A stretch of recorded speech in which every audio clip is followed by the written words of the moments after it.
Good afternoon, everybody. We are live here from Falcon Park on the Auburn Doubledays Sports Network, here for a matchup between your Auburn Doubledays and the Newark Pilots in a perfect game collegiate baseball league matchup. The Pilots fighting to stay out of last place, while the Doubledays have an important game here in terms of playoff positioning. This is just the second to last game of the season for the Auburn Doubledays. Season finale tomorrow, so make sure to stay tuned for that game as well.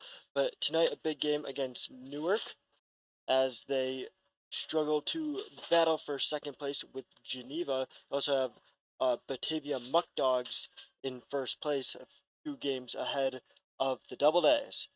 So we'll jump right into the lineup for the Pilots on this beautiful Saturday evening.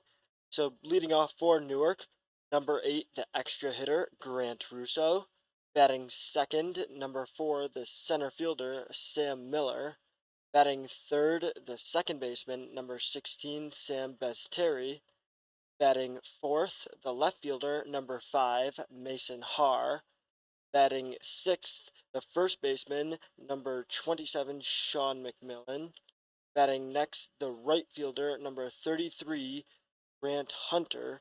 Batting seventh, the shortstop, number 9, Jack Stead. Batting eighth, the third baseman, number 3, Ray Toth. Batting ninth, the designated hitter, number 30, Mitch Jones. And rounding out the lineup for the Newark Pilots is the catcher, number 29, Joey Naraki. Coaching for the Newark Pilots is Daniel Steve. Now on to your Auburn Doubledays. Leading off for Auburn is the right fielder, number 13, Tyler Lejeune. Batting second is the shortstop, number 7, Fernando Espinal.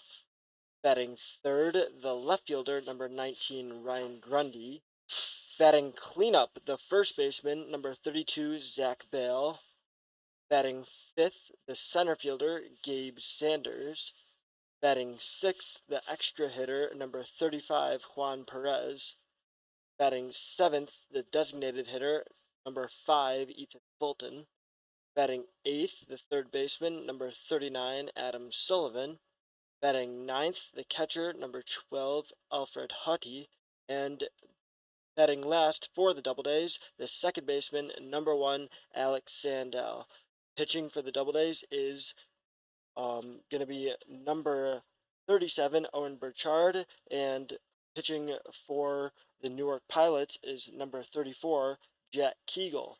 Those two pitchers will be dueling it out today, and this is a game that really both teams need to win in order to reach their goals for the season. For Newark, they're 15 and 26 right now. They did get a big win against the Doubledays recently, but just looking at their overall season outlook, they have just struggled all season, really just fighting to stay out of last place. 3 and 7 in their last 10 games, and it just hasn't been looking good for them. Looking at their overall series against Auburn, 6-2, with Auburn winning the overall season series.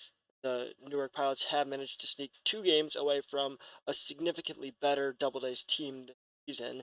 And right now, again, this Newark team just half a game behind Geneva for last place in the Perfect Game Collegiate Baseball League. So, really a must-win game for the Newark Pilots.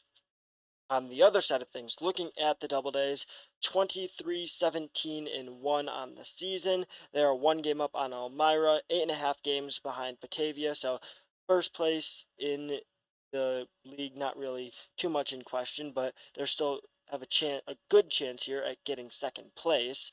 Looking outside of that, they've been on kind of a roll recently. Haven't been as hot as the start of the season, but overall still been playing some fairly good baseball. So there's an award presentation going on now. You'll have the first pitch coming up soon, the national anthem, and after that, we'll be ready for some more Auburn Doubledays baseball here on the Auburn Doubledays Sports Network. Don't go away.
We're back here on the Auburn Doubledays Sports Network for this bout between the Auburn Doubledays and the Newark Pilots. The ceremonial first pitch has been thrown, the anthem has been sung, and the leadoff batter for the Newark Pilots is about to step up to the plate. It's going to be Grant Russo kicking things off for the Newark Pilots. Pitching for the Doubledays is number 37, Owen Burchard, who has had a solid season for the Doubledays, a 5.28 ERA. Got a good amount of strikeouts, 27 strikeouts on the season through 32.1 innings pitched. Only allowed 22 runs over that time, just 19 of those runs earned. So he's put together a pretty good resume in his time with Auburn. We'll see Russo stepping up to home plate now. The lefty batter going against the righty Burchard.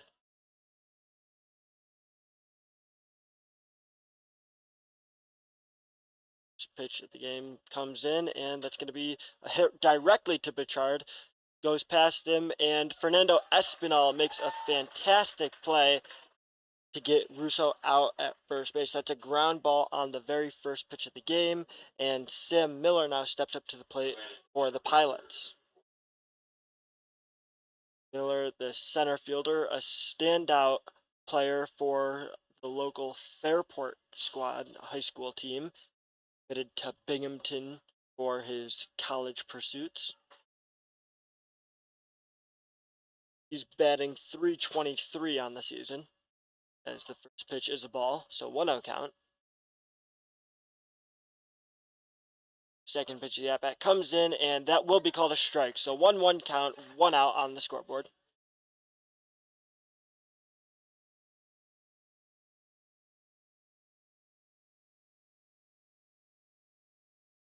Bird's pitch comes in, and it is high for ball 2.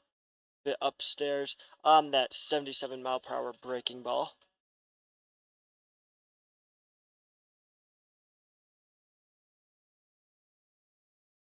Pitch comes in, and that's a big whiff there from Sam Miller. You could see the bat speed, but the 89-mile-per-hour pitch gets past him there. Blazing fastball there from the pitcher, Owen Burchard.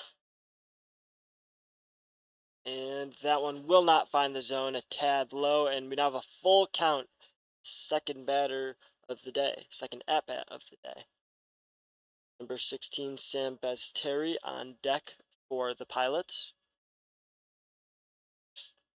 Pitch comes in, and that will miss the zone outside for the fourth ball of the at-bat. That's going to be a walk for Sam Miller. That's been Burchard's biggest problem this season. It hasn't been giving up hits or even giving up extra base hits. It's been walks. He's walked a lot of batters in his time with the Doubledays. That's what he's going to have to avoid today in order to put together a quality start for Auburn in this matchup with the Pilots. As that pitch gets away from the catcher Alfred Hottie, and a nice heads-up play there by Sam Miller to get the stolen base.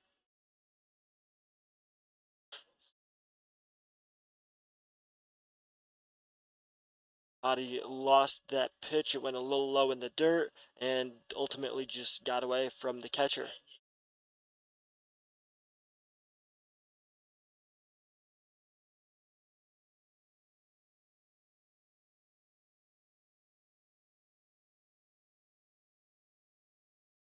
Pitch comes in, and that is taken for ball 2 of the at-bat. So 2-0 count, 1 out on the scoreboard.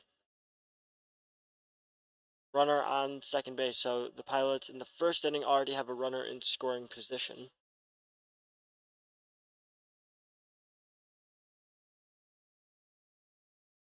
And Burchard's going to step off the bag here.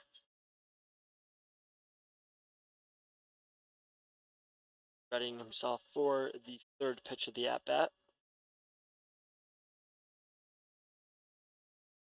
See Miller taking a fairly large lead off of second base. As a great play there by Alex Sandell.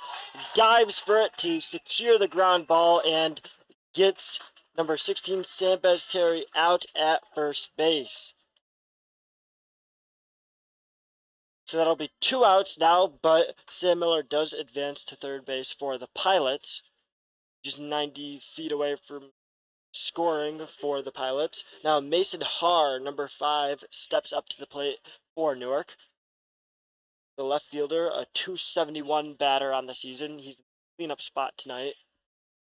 That first pitch, a breaking ball that misses the zone.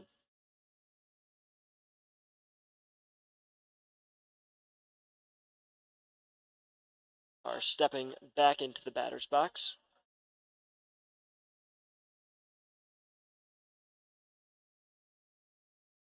Bar's got a pretty unconventional crouch to swing as that one's ripped directly to Alex Sandell for the final out of the inning. So Sandell nabs 2 of the 3 outs in the top of the first inning. We'll head into the bottom of the first as the Doubledays look to get on the board early. So don't go away here on the Auburn Doubledays Sports Network.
We're back here on the Auburn Doubledays Sports Network as Tyler Lejeune going to get things going here for the Auburn Doubledays. The right fielder leading off for Auburn here, going against the pitcher Jet Kegel.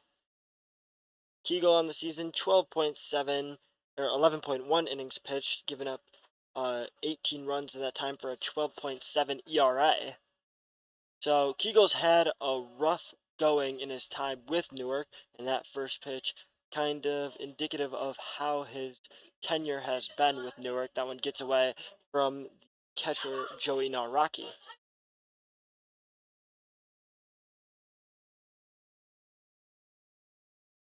Second pitch of the at-bat is going to be inside, and it ends up clipping Tyler Lejeune, so that's going to be a hit-by pitch instantly to kick things off for Jet Kegel, and now the Doubledays will have a runner on first as Fernando Espinal steps up to the plate, the shortstop, with 1 runner on first, coming up to the plate to go against Jet Kegel. On the season, Espinal with a 352 batting average as well as a 964 OPS. That is a ridiculously high OPS for a PGCBL player. As the pitch comes in, and that is high, ball 1 on the at-bat. No, it's on the board. Ryan Grundy on deck for the Doubledays.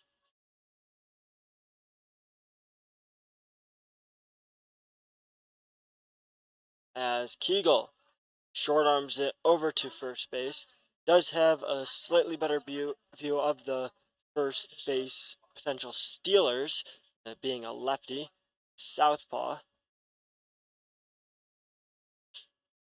He throws it in, and Espinal looked like he wasn't gonna steal, and he doesn't really commit to it, but ends up getting there. 2-0 count now as Espinal steals second base. Sorry, that's Tyler Lejeune stealing second base. Espinal still at the plate.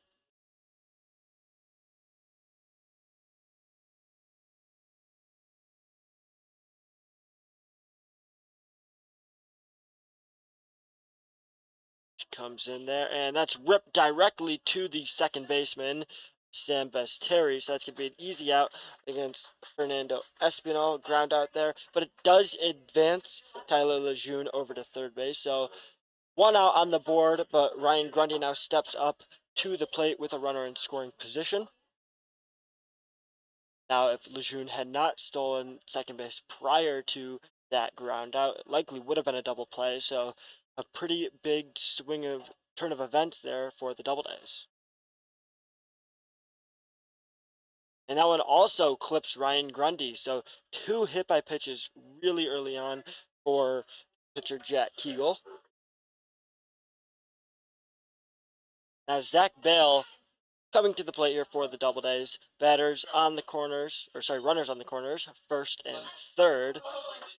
Zach Bale on the season has been a very solid hitter, 280 batting average. Went through a bit of a slump midway through the season, but has really recovered since then. That one ripped down the third base line. That's going to get away from the third baseman Ray Toth, and it was ruled fair. So that's going to be an infield single for Zach Bale, and that's the first run of the game scored for the Doubledays.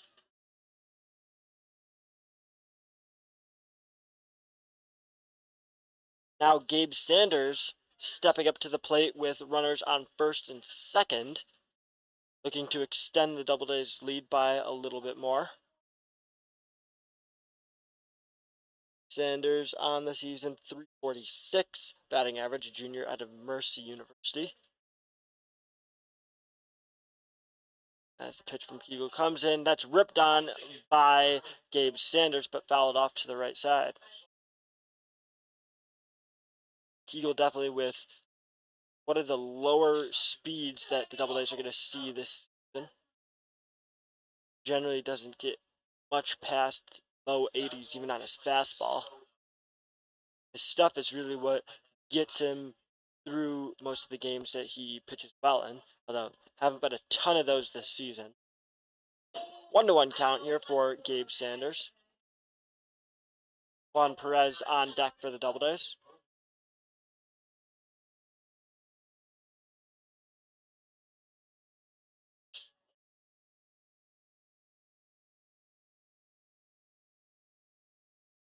And he looks over, throws it over to second base, but Kegel not able to get the throw to the second baseman Sam Terry in time. Good job there by Ryan Grundy for being aware, diving back to the base. Looks like the Doubledays are making Kegel uncomfortable here early. Also look like they're willing to test the catcher Joey Naraki. Now Naraki is a pretty good catcher in terms of his defensive side of things. Pretty low batting average, generally symbolizes that he's used mainly for his defensive aspect.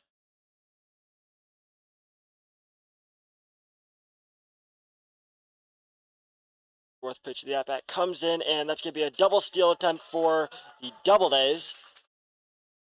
Naraki loses the ball as he attempts to throw it over to third, and so that's 2 stolen bases for Auburn right there. Now 2 runners in scoring position as Sanders has an open first base in front of him. 3-1 count for Sanders. And a ball here loads the bases. And that one thrown way in the dirt, bounces to the catcher Joey Naraki, and number 10 Gabe Sanders going to take first base. So now bases loaded as Juan Perez steps up to the plate, the extra hitter. A big at-bat here for Juan Perez. Right now the Doubledays up 1-0, but the chance to really boost their lead if they can even get one hit here with 1 out on the board.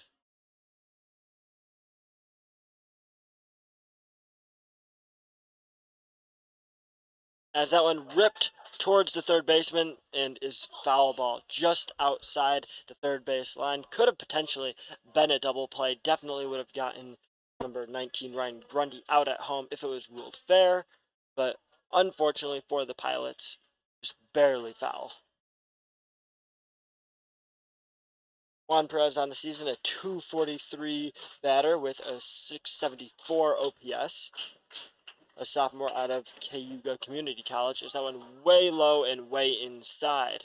Not even close to finding the strike zone there on a 68-mile-per-hour breaking ball. 1-1 count, 1 out here in the bottom of the first inning.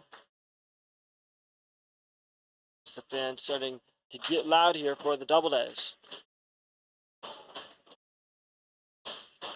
As that pitch also way low and inside, and that's going to be a 1-run easily scored for the Doubledays as Ryan Grundy pretty much walks to home plate on the wild pitch.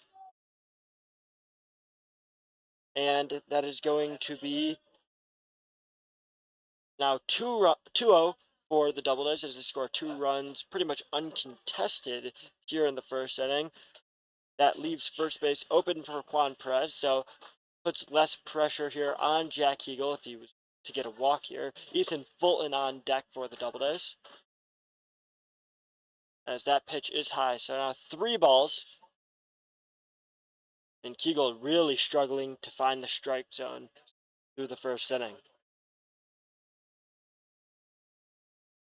Zach Bale on third base, Gabe Sanders on second.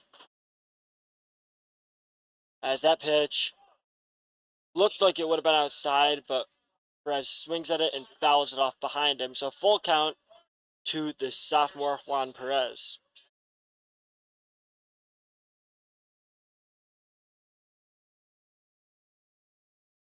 Only 1 hit given up by the pitcher Jack Hegel thus far, but 2 hit batters and 1 walk really have just hurt his chances of getting out of this inning without giving up a run, as that is going to just barely land foul down the right side. Looked like that could have been a 2-run single or 2 RBI single for Juan Perez, but instead the count stays loaded. Perez does manage to stay alive with that foul ball there, so he'll have a second chance against the pitcher Jack Kegel.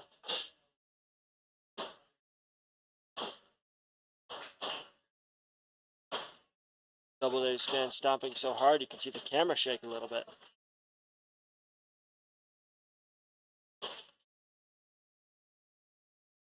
Kegel readies himself for the pitch with a full count and way outside, high and outside, not even close to the strike zone. And that's going to load the bases with still just 1 out as Ethan Fulton steps up to the plate. Fulton, the designated hitter in this game, statistically not one of the better hitters on this Doubledays team, but going to have to step up here as we see the manager for the Pilots, Daniel Steve, coming to the pitcher. You're going to have a chat with Jack Kegel, as Kegel has managed to already give up 2 runs while loading the bases here in the bottom of the first inning. Would be highly surprising to see Kegel come out of the game this early, so likely isn't going to be taking a trip out of the game, but definitely concerning for the Pilots that the manager has to use his mound visit this early on in the night.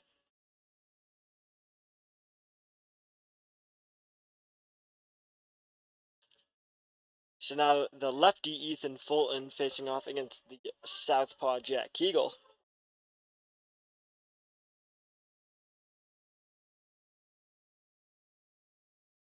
Kegel already walked 2, hit 2. So 4 batters on just his mistakes alone, as that one is going to be a bit upstairs for ball 1.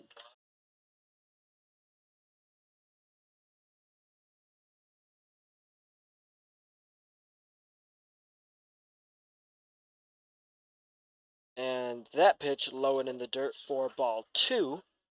2-0 count for Ethan Fulton. Any walk would drive in a run. Adam Sullivan on deck for the Doubledays.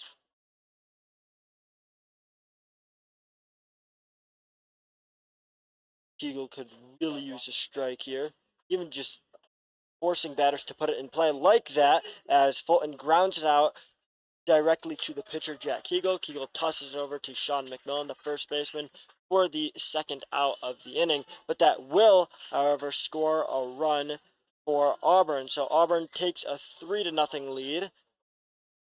2 outs on the board as Adam Sullivan steps up to the plate. Still 2 runners in scoring position for Auburn. First base is open, so again, taking some of the pressure off of Kegel in case he was to walk Sullivan here. And Sullivan swings on the first pitch of the at-bat, fouls it off to the left side.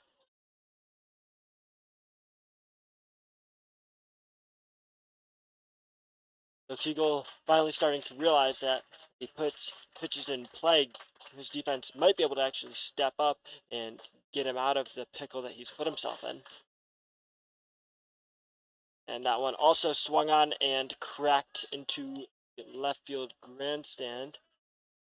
So 0-2 count for Adam Sullivan. Sullivan, a sophomore from Lemoyne College, batting .233 on the season. Pretty low batting average, but his OPS shows that he is a valuable hitter. He has a 749 OPS. So he gets hits when they matter. In Doubleday's last home game, even managed to get a home run 2 days ago. First home run of the season. As that pitch is going to land outside, a nice breaking ball there from Jack Kegel that Sullivan has the discipline not to swing at. Sullivan generally does a good job not chasing at bad pitches.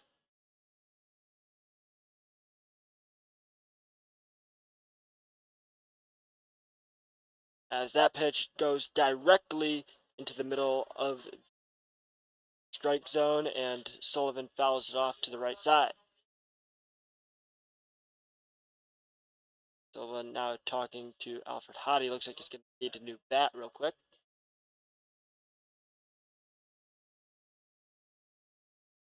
He's having a chat with some of the guys in the dugout. He's wearing his Lemoyne helmet, green helmet, a testament to not only his current college, Lemoyne, but also his high school alma mater, Marcellus, a local school in Section 3, also wore green.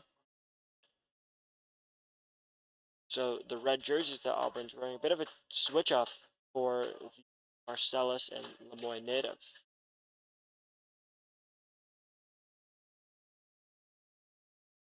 Now for the fifth pitch of the at-bat, that's going to be upstairs on the pitch by Jack Kegel. So now a full count here. This would be a big strikeout for Jack Kegel to get out of an already rough inning with only giving up 3 runs, would strand 2 runners from the Doubledays in scoring position, as that pitch is going to be outside. So now another loaded base paths situation as we see Alfred Hottie, the catcher, step up to the plate for the Doubledays. That is already the 3rd walk of the night from the pitcher, Jack Kegel.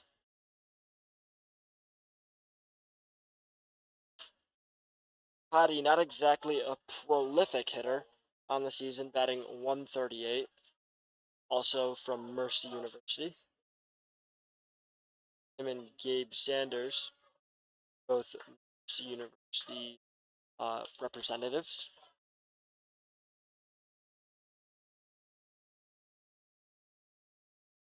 As another way high, way outside breaking ball from pitcher Jack Kegel.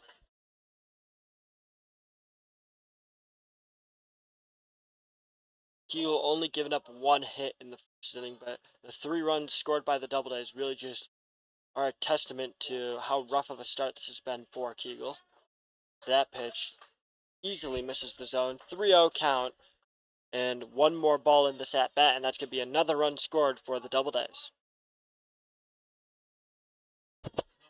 The final batter of the Auburn order, Alex Sandell, on deck. And that pitch is going to be upstairs for the 4th run of the inning. going to be Gabe Sanders walking home, putting his foot on home plate, and scoring the 4th run of the game for the Doubledays.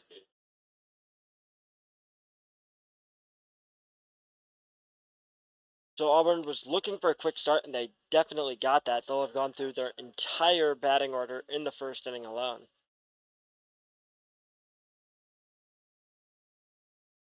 That is the 4th walk of the night for the pitcher, Jack Kegel. Can't see him lasting too long in this game, but he does open up this at-bat with a strike. 0-1 count for Alex Sandell. Sandell did not seem to love that strike call, as that pitch ripped directly towards the third baseman, going to get away from Ray Toth, and another run will score for the Doubledays. That ball had a ridiculous amount of speed coming off of the bat, and that's going to be an error on Ray Toth, the third baseman, for the Doubledays' 5th run of the night. Now Lejeune steps up to the plate for his 2nd at-bat of the night already. Still just the 1st inning, so Doubledays really doing some damage here early on. The bases remain loaded. Lejeune was hit by a pitch in his 1st at-bat. Count now 1-0. And really that error there just makes it so it's a lot harder for Kegel to trust his fielders. Maybe he starts throwing some more balls, which don't really know if that's possible, but he's already avoiding the strike zone a bit too much, and now it just puts even more pressure on him to get the Doubledays to swing and miss, which they have not been doing tonight. It is rare, though, that you see 5 runs scored off of just one hit through 1 inning. 2-1 count here for Tyler Lejeune.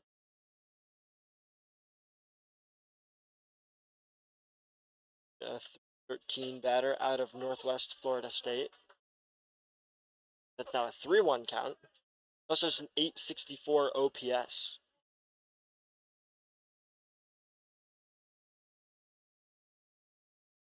Lejeune, a fairly recent addition to this squad, only been with the team for about a month now. As that pitch will find the strike zone, so looked like Lejeune might have been able to walk in another batter, but that he'll step back up with a full count, 2 outs on the board.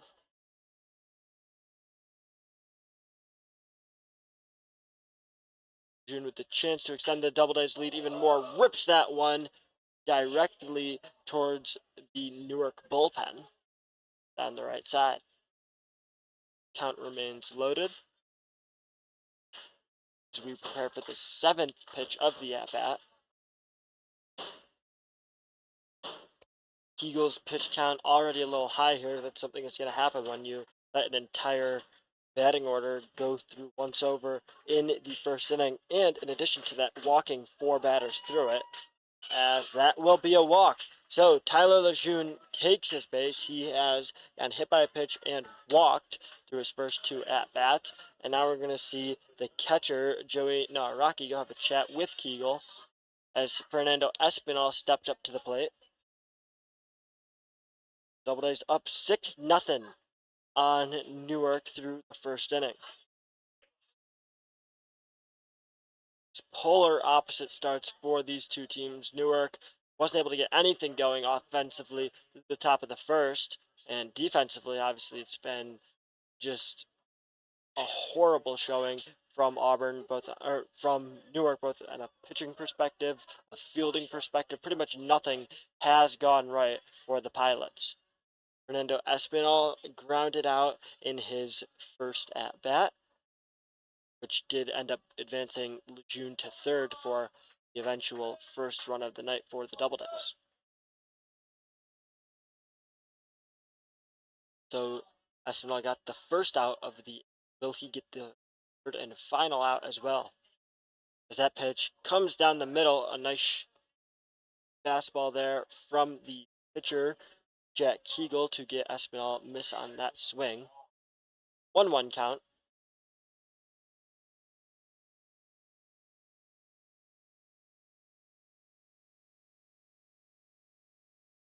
as Espinal whiffs on another swing. So now he falls behind in the count 1-2.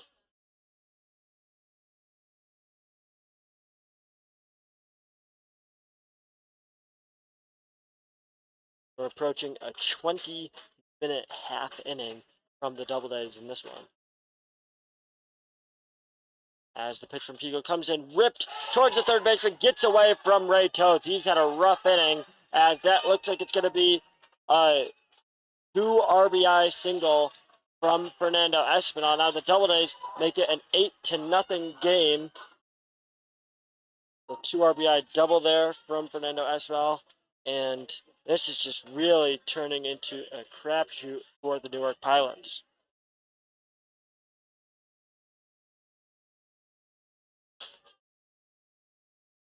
Ryan Grundy now stepping up to the plate. 2 runners in scoring position still. That is just the second hit of the night for the Doubledays. Might not even be a hit. Might have been considered an error. Toth definitely could have made that play, but that one was coming at him quickly.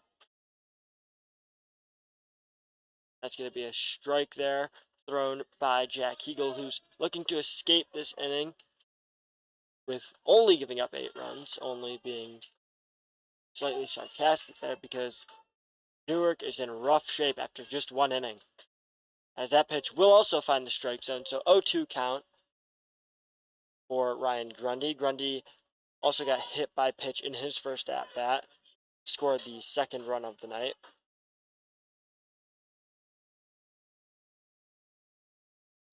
And the third pitch way outside. Naraki with a nice snag there to keep it in front of him.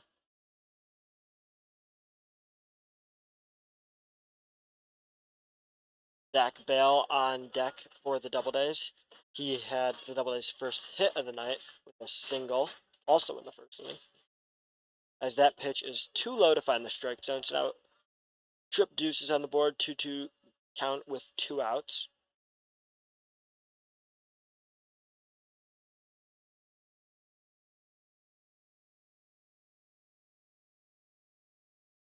As Kegel throws it in, and that's ripped high into right field. And it looks like the first baseman, Sean McMillan, will come down with it for the third out of the inning. So Newark gives up 8 runs to the Doubledays in the bottom of the first inning, and we'll head into the second. Let's see if Newark can make this game interesting or if Auburn will just run away with it. Stay tuned for more Auburn Doubledays baseball.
We're back here in the top of the second inning, and leading off for the Newark Pilots will be the 5th batter in the lineup, the first baseman, Sean McMillan.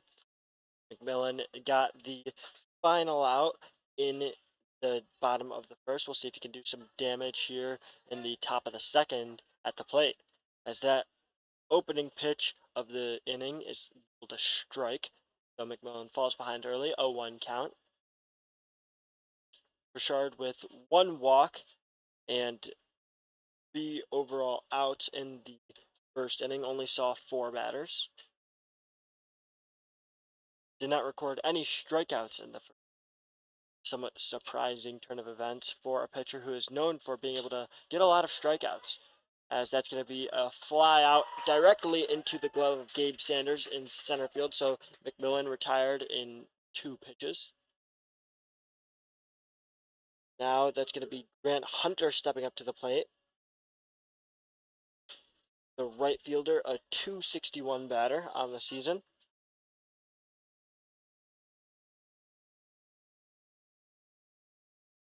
Hunter, a freshman at Virginia Tech. There's a lot of Virginia Tech players on this Pilots roster. See, Grant Hunter is a Virginia Tech freshman, as well as Mitch Jones. Also looking at Jack Harley, who won't be playing in this game, but all 3 of those guys on this Newark Pilot squad from Virginia Tech.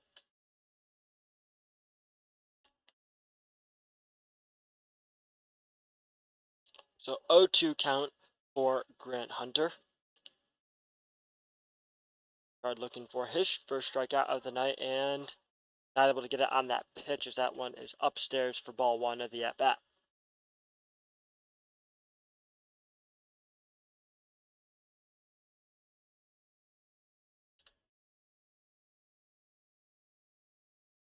Fourth pitch of the at-bat comes in, and that one will also miss high.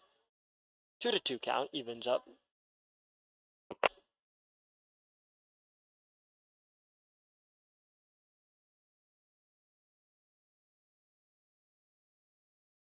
As that pitch high and outside gets away from Owen Burchard.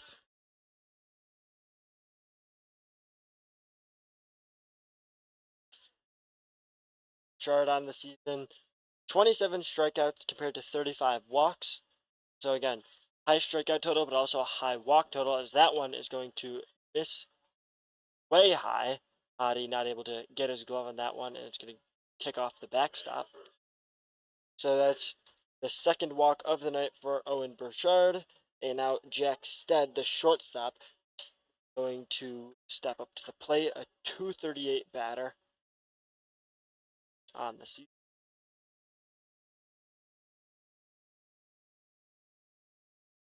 Now, 1 runner on, wouldn't surprise me. They send Hunter here to test the arm of Alfred Hadi. That first pitch of the at-bat is a ball, a 1-0 count, 1 out on the board. Newark still searching for their first hit of the night. The Doubledays only recorded 1 hit in their 8-run first inning. 2 key errors from the third baseman Ray Toth allowed the Doubledays to really just jump ahead, in addition to a lot of walks and hit by pitches. See Alfred Hadi having a quick chat with the pitcher Owen Burchard. Maybe helping him to game plan how they're going to approach Jack Stead, helping Burchard to find the strike zone, because he's been missing it early on in this game.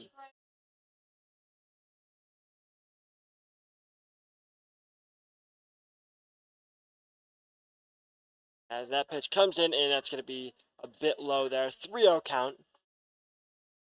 So Jack Stead way ahead in pitch count. Pitch was only 73 miles per hour for Owen Burchard, and that will be his 3rd walk of the night.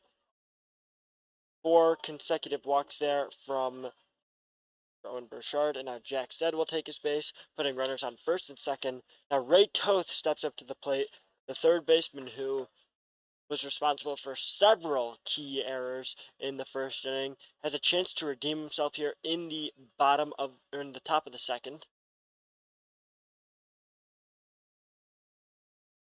Burchard keeping an eye on Sean McMillan, or on Grant Hunter, forcing him to stay planted at second base.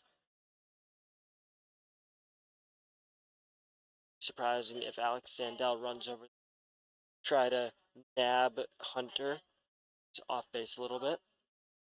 As Burchard throws it and gets Toth to whiff on a huge breaking ball. That one had a lot of curve to it. 73 mile per hour pitch. Just a beautiful showing there from Owen Burchard.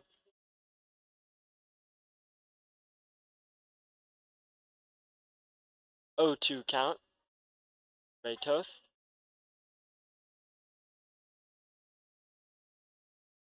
Still just one out on the board as Toth stays disciplined, doesn't swing at that pitch that misses outside.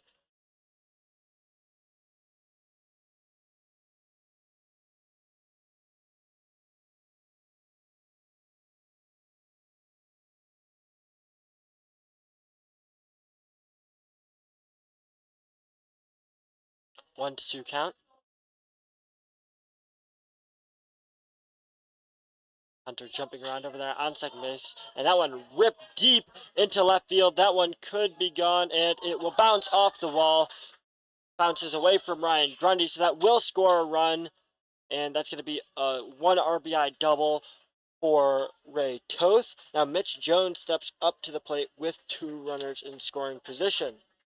Designated hitter here has a chance to add on to some of the damage that Ray Toth has already done. So Toth may be trying to redeem himself for having a rough fielding outing in the bottom of the first.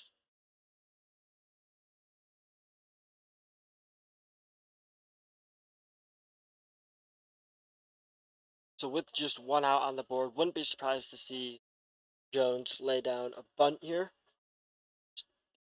Sacrifice fly. All he really needs to do is get this ball in play in order to score a run for the Newark Pilots.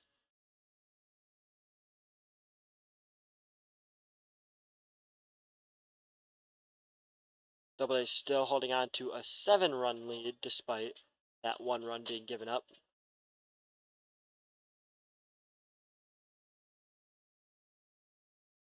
1-0 count here against Mitch Jones on the season. Jones is a .213 batter. Designated hitter in tonight's contest.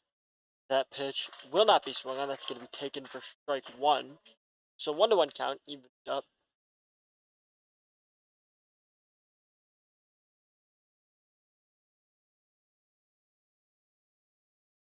It's 1 run prevents the goose egg, but still a lot of work to be done by the Pilots if they want to come back in this game, as that's a huge swing there and gonna fly foul into right side out of play. Now it's a 1-2 count for Mitch Jones, the designated hitter. I previously mentioned Jones is a freshman out of Virginia Tech, originally from Greenville, North Carolina. That pitch is going to be strike 3. Did not look like Jones expected that one at all. Thought about it for a split second and then called the 3rd strike there. So it's the first strikeout of the night for Owen Burchard. A looking strikeout. Actually, it's the first strikeout overall on the night. Jack Kegel wasn't able to get any Ks for the Pilots in his first 12 batters, 13 batters. Now Joey Nawrocki steps up to the plate. He's the last batter in the Newark Pilots order, looking to avoid stranding 2 runners on base in scoring position for the Pilots. However, Nawrocki only a 114 batter on the season, extremely low batting average. Nawrocki, a valuable fielder. His catching contributions go a long way for this Pilot squad. And he's really the only player in this Pilots lineup with just a terrible batting average. They're known for being a pretty solid hitting squad, at least in terms of getting on base. As that one flied out into right field, see the right fielder Tyler Lejeune come down with a catch for the 3rd out of the inning. We'll head into the bottom of the 2nd, with the Doubledays still sustaining a 7-run lead despite 1 run being given up to the Pilots in the top of the 2nd. Stay tuned for more Auburn Doubledays baseball.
Here in the bottom of the second inning, Jack Eagle will remain on the mound for the Newark Pilots after giving up 8 runs in the first inning alone.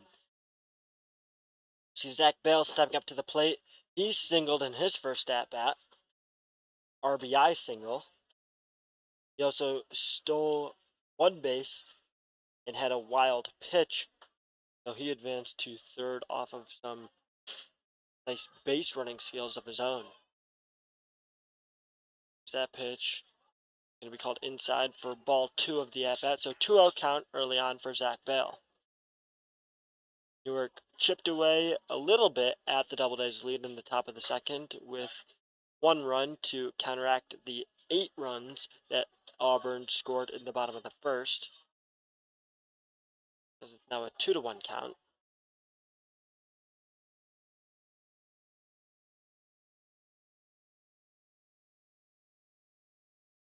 Pitch comes in, and that's that same breaking ball miss that we've seen a lot of tonight from Jack Eagle. Just that curveball that's high and outside, not even close to finding the strike zone. One ball away from a walk, and that one way high there. It's rare to see a ball go over Zach Bale's head, but that one was even taller than the 6'2" Zach Bale, 6'6" Zach Bale. So that is going to be a walk, and now Gabe Sanders steps up to the plate.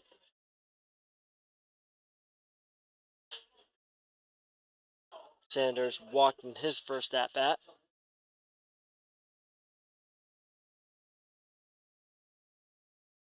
Bale on first base, potentially stealing, and will go after another wild pitch there. So Zach Bale been running around the bases in his past few times out there. He's been down on base in both of his at-bats and already stolen 3 bags, thanks to 2 wild pitches. Juan Perez on deck for the Auburn Doubledays. No outs on the scoreboard, but that's a swing and a miss from Gabe Sanders. 1-1 count. Those 2 errors on the scoreboard really just haunting this Newark Pilots team.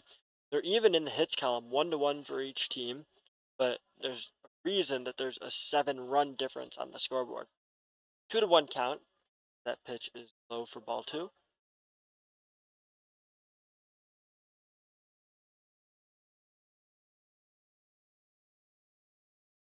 Fourth pitch of the at-bat coming in. And that one will also miss the strike zone, low and inside. 3-1 count, and we see Zach Bale taking a hefty lead off of second base. It would be surprising to see him try to steal here. Looks to be more just to get in Keagle's head. But the shortstop not even close to second base in order to pick him off, as that one, big golf swing there from center fielder Gabe Sanders, loads the count 3-2 with no outs on the board. Keagle still searching for his first strikeout of the night.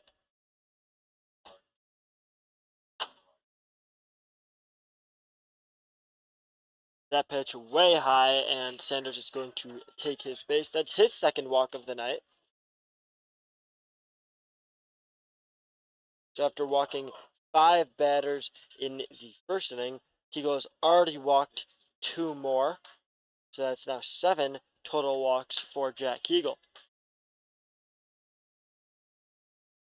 Now runners on first and second as Juan Perez steps up to the plate, and he swings at the first pitch he sees. Looks like it's going to be a pop out, and the catcher, Joey Naraki, not able to snag that ball. So a missed opportunity there for the Pilots. Had a chance to get basically a free out, and instead still going to be 0 outs, but it is an 0-1 count for Juan Perez.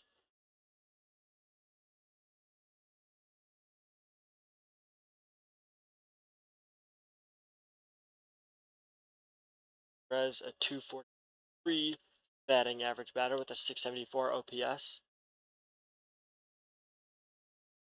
That pitch swung on and smacked into the right out of play side by Juan Perez. So the sophomore falling behind 0-2 in the count. Ethan Fulton on deck for the Doubledays.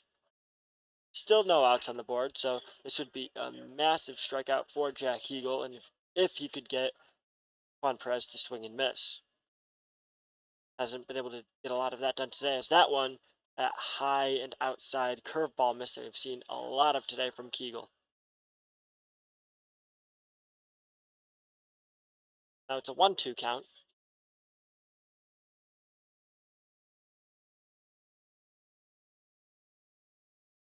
That pitch also going to miss outside, 2-2. 78 miles per hour on the fastball from Kegel.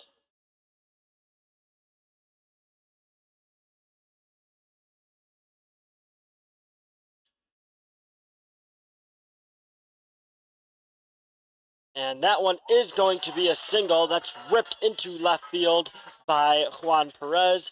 He's going to load the bases here. Ray Toth dove at it, wasn't able to make the play, and now Ethan Fulton stepping up to the plate with no outs on the board and loaded base path.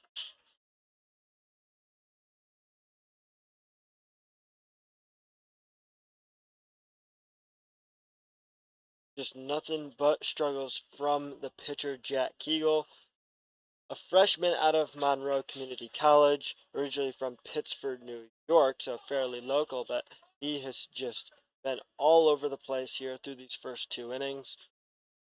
After giving up 8 runs in the first, looks like even more damage is going to be done as the bases are loaded with no outs. Ethan Fulton at the plate as Fulton swings on that pitch and misses it, 1-1 count. In his first at bat, Fulton grounded out, responsible for the second out of the inning, but it was an RBI ground out.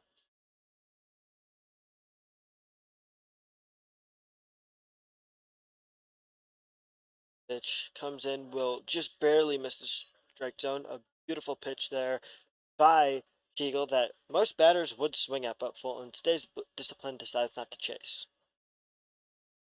Adam Sullivan on deck for the Doubledays. He walked in his first at bat. That pitch looks to be right down the middle, but pitch called a ball and gets away from the catcher, Joey Naraki. No runner is going to go, though, for the Doubledays as the bases are loaded. Auburn really hasn't had to get too aggressive on the base paths. They've just kind of played patiently and let the runs come to them, as that will be ball 4, and that's going to be another run just walked in for Doubledays. That's now 9 runs given up by Jack Hegel. The bases still are loaded, and it looks like we're going to have a pitching change as the manager for Newark, Daniel Steve, steps up to the mound. That will take the pitcher Jack Kegel out of the game. So Kegel ends his night with 9 runs given up, 8 walks, 2 hit batters, 0 strikeouts, and 2 hits. So we'll be back after a short break to introduce to you the new pitcher for the New York Pilots. Don't go away.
So in a situation where the Newark Pilots really can't afford to give up any more runs, they're putting in Russell Silverman to pitch, who, and we talked about how the first pitcher, Jack Kegel, had a rough ERA with 12.7, even though that's jumped up a bit start.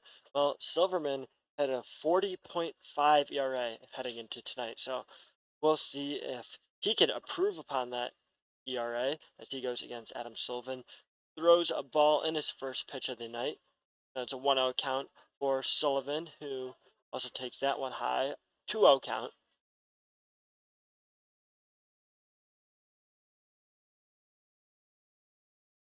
Bases remain loaded with no outs for the Doubledays. They've already scored one run here in the second inning, matching the run that Newark scored in the top of the second.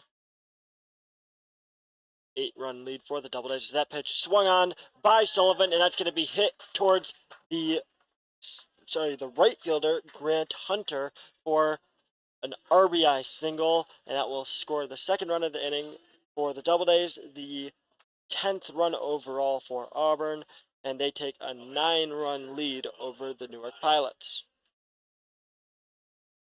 Bases remain loaded after that single, and now Alfred Hottie stepping up to the plate. He walked in his first at bat.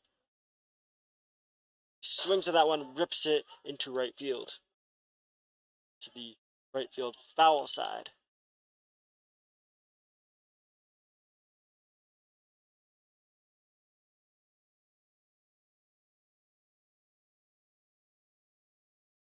Second pitch of the at-bat coming up soon. Alex Sandell on deck for the Doubledays, and that one gets away. The breaking ball just really gets away there from the pitcher, Silverman, and that will score yet another run for the Doubledays. They're just piling on runs here. Now have a 10-run lead already. 3 runs scored in the second, 11 runs scored overall. They take an 11-1 lead over the Newark Pilots. So a wild pitch there. Puts runners on second and third. Now nobody on first, so the bases are not loaded anymore. As that pitch gets away a little high there, but we'll make the count 2-1.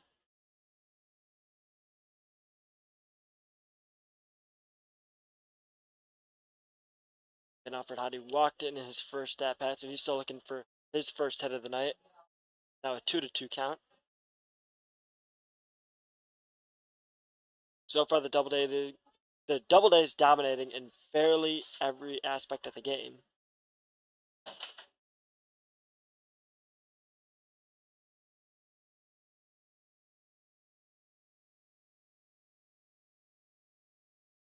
Oh wow, that pitch just not even close. It lands behind the feet of Alfred Hottie, and that's going to be the 4th run of the second inning scored for Auburn. This is just getting ridiculous as Silverman can't seem to even come remotely close to the strike zone. Now it's a full count, 3-2. And that ball thrown in the dirt. We're going to have runners on the corners, first and third, as Alex Sandell steps up to the plate.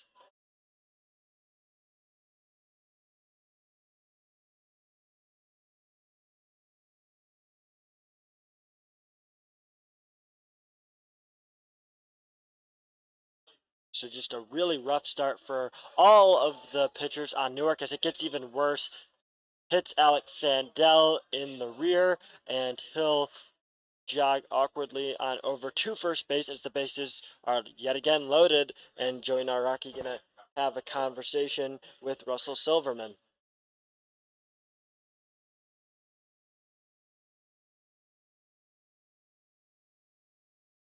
Now, generally, after 5 innings, the mercy rule would kick in, but this game will be going to 7 innings no matter what, so stay tuned because we might have potentially 20, maybe even 25 runs scored from the Doubledays. That pitch is high there, so 1-0 count. 73-mile-per-hour breaking ball there from the Russell Silverman.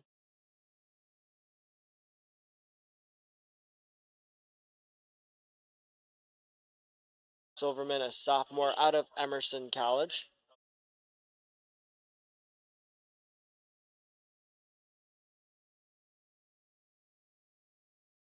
the base is loaded, Tyler Lejeune is set up for a monster opportunity here in his third at-bat of the night. Lejeune hit by pitch in his first at-bat, walked in a second, so he hasn't really gotten the chance to swing the bat at all yet. That pitch right down the middle for strike one. 1-1 count. Sorry, 2-2 count.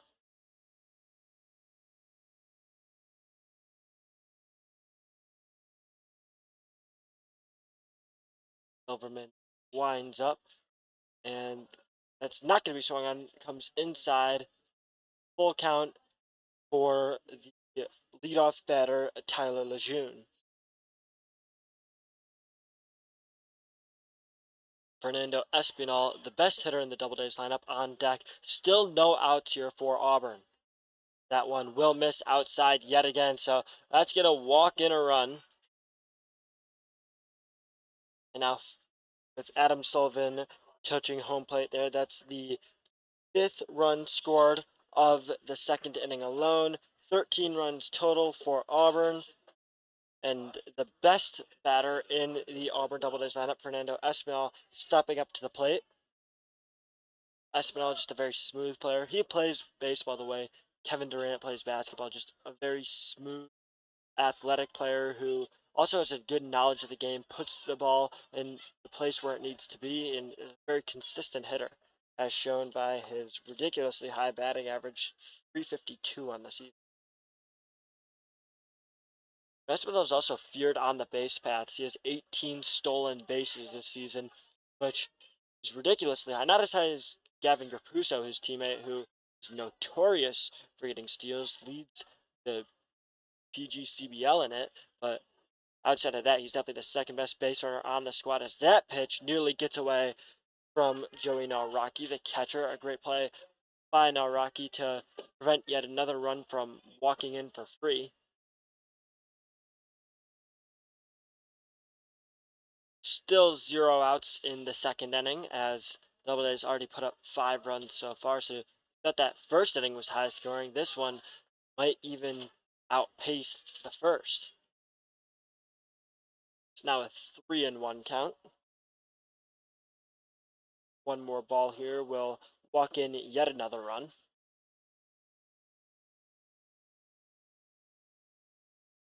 Pitch comes in, that's swung on by Espinal, popped up to the center fielder, and Sam Miller will make the play for the first out of the inning.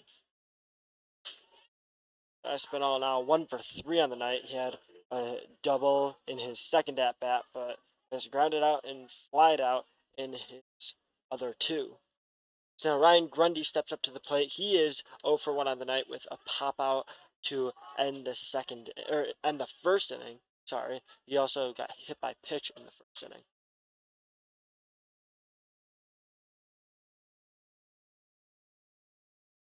Pitch comes into Grundy, and that will be inside. Looked very similar to the pitch that clipped Grundy in his first at bat.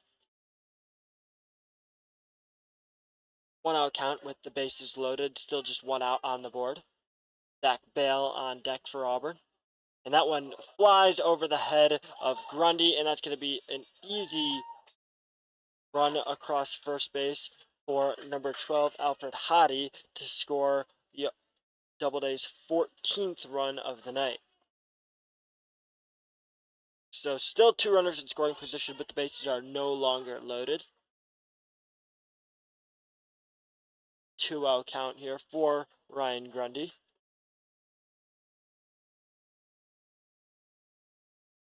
Grundy, a 250 batter on the season. That one's ripped into right field.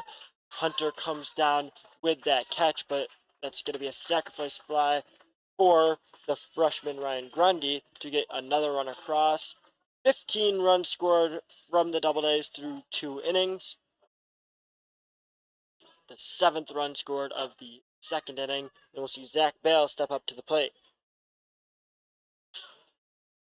Zach Bale 1 for 1 on the night, singled in at-bat in the first inning, and then walked in the first at-bat of the second, and he just got hit by a pitch, so he's going to take his base. He's had a prolific night so far on the base paths. We'll see if he can keep that going here. And Gabe Sanders going to step up to the plate. He walked in both of his at-bats tonight. So he's looking to get a crack at actually getting a hit. Wouldn't be surprised if they send Bale early here to try to get a steal. As that pitch will find the strike zone, so a rare first pitch strike from Silverman. Sanders falls behind in the count 0-1. And that pitch will miss the strike zone, so 1-1 count as a heads-up play there by Joey Naraki to throw the ball over to first, tries to catch Zach Bale unsuspecting over at first base.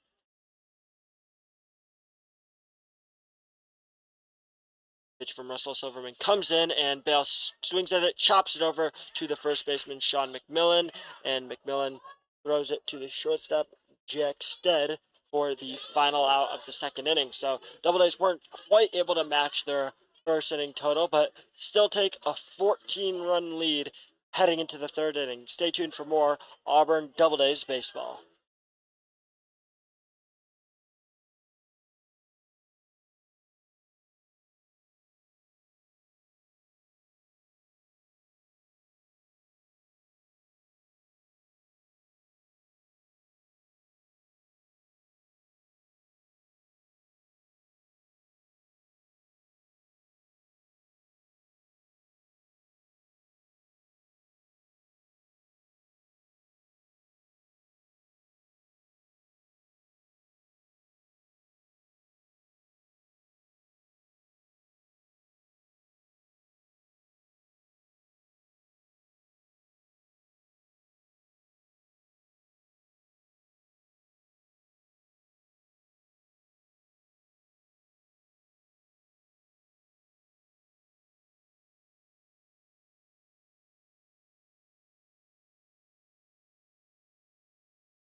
We're back on the Auburn Doubledays Sports Network, and not a lot of pressure on the pitcher Owen Burchard for the Doubledays, as he just has to hold on to a 14-run lead for Auburn.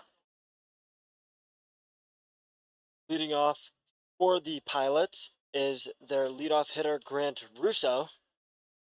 So this is just the Pilots' second time through the order. They're just beginning their second time through the batting order, as the Doubledays have already gone through it 2.5 times.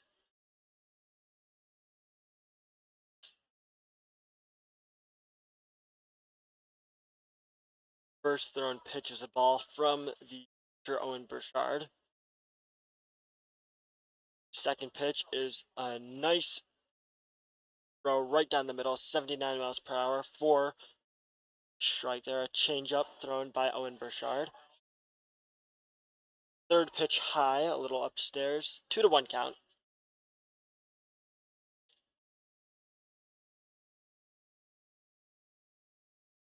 That pitch even higher upstairs, and 1.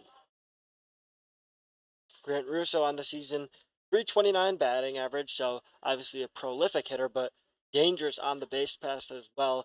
25 stolen bases.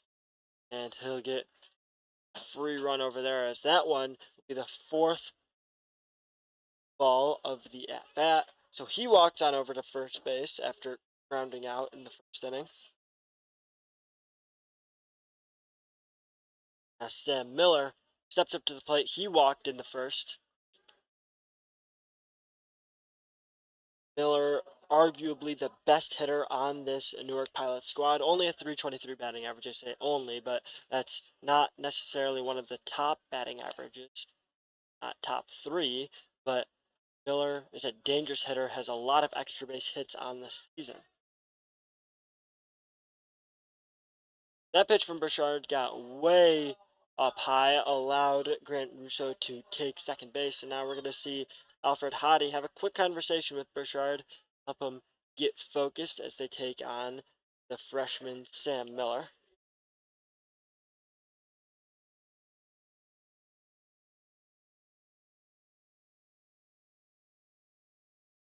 And Russo's going to try to steal third, and he will be ruled safe. A nice throw there from Alfred Hottie to nearly nab out the base runner even after a late chance there because Russo had a significant head start on Hottie that swung on and ripped down the first base line, trickle out of bounds or out of play. So 2-1 count for Sam Miller. That one fouled off. Foul tip there by Miller to make it a 2-2 count. Evens up the pitch count here in the top of the third inning.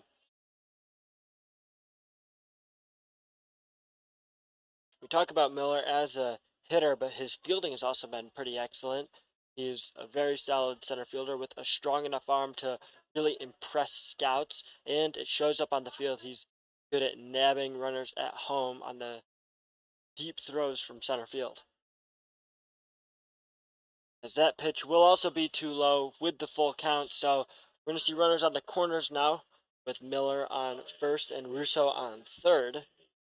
So 2 walks to kick off the inning for Owen Burchard.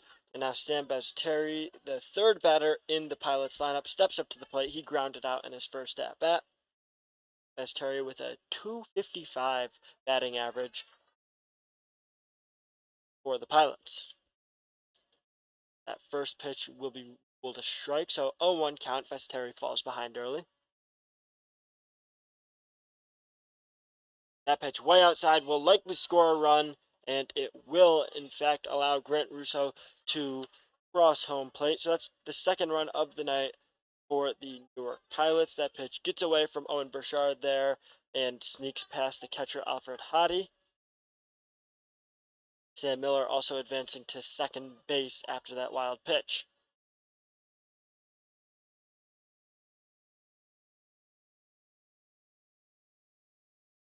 Comes in and will be called a strike, so 1-2 count.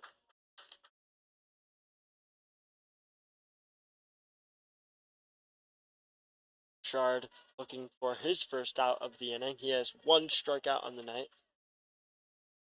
That one directly to Fernando Espinal. Espinal makes the play. A nice throw over there, over to first base to get the batter Sam Terry out at first. Now Mason Haar steps up to the plate with a runner on third base. 1 out on the board, so just needs to put the ball basically anywhere in play in order to get another run to cross the plate for the Newark Pilots. That one just way outside, a rough pitch there from Owen Burchard, who throws 2 wild pitches this inning to allow the Pilots to score. So now it's 15-3 in favor of Auburn still, but not a great performance from the young pitcher Owen Burchard. Burchard is a local kid, went to high school in Auburn, New York, pitched for the baseball team, and was a very solid starter for the multiple years that he pitched on that squad. Burchard, now a freshman at Bryant College. Ball's behind early in this at-bat. He's down 3-0 in the count.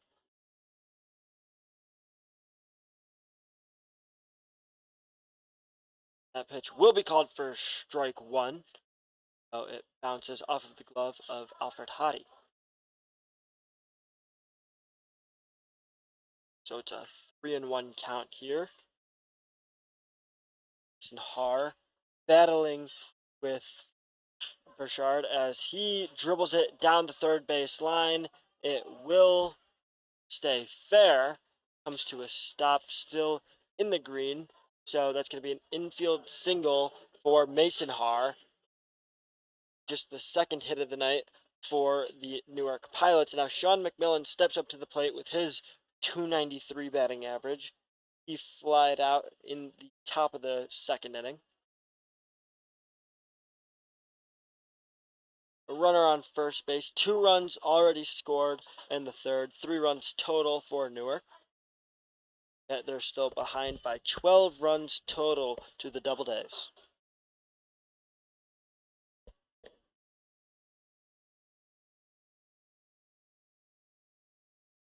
Another pitch that gets away upstairs from the pitcher Owen Burchard. He's just racking up wild pitches through this one. Wouldn't be surprised to see a mound visit soon. Even if you're not going to take Burchard out of the game, just definitely needs to cool down a little bit because he is more wild than you normally see him. Has struggled to not even just find the strike zone, but be able to put it in a spot where Hottie can just catch the ball. That one swung on and missed by Sean McMillan. So McMillan down 1-2 in the count with 1 out on the board.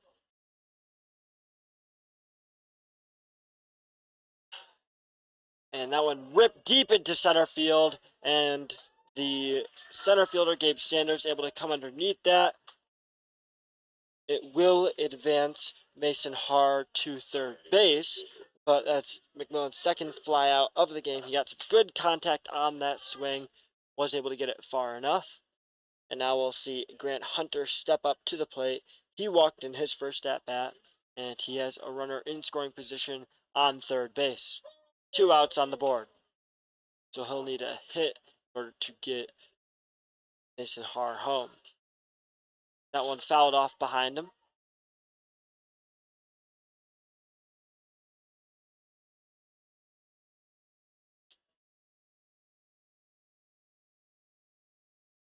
Second pitch of the at-bat coming in. That will be low for ball 1. Nearly got past Alfred Hottie. Would have been 4th wild pitch of this inning alone.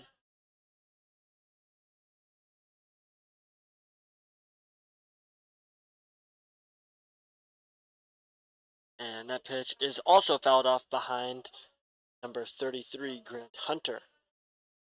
So he drops behind in the count 1-2 with 2 outs on the board.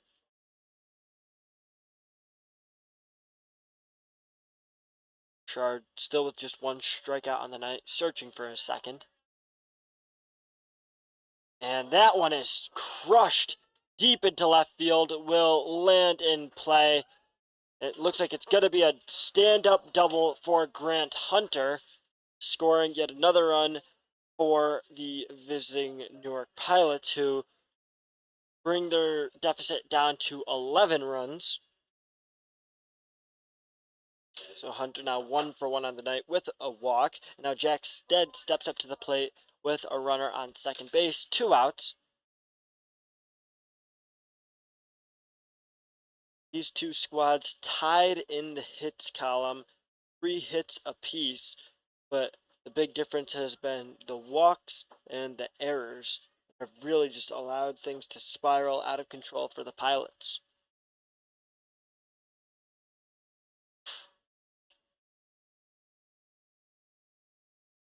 That one, another high pitch there from Owen Burchard. 1-1 count. Jack Stead on the season, a .238 batter. That a freshman out of NJIT.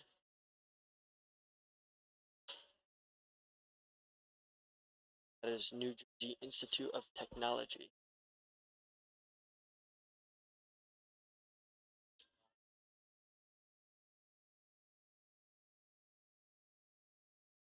Pitch comes in, and a breaking ball that just barely misses the strike zone. A nice 67-mile-per-hour pitch right there.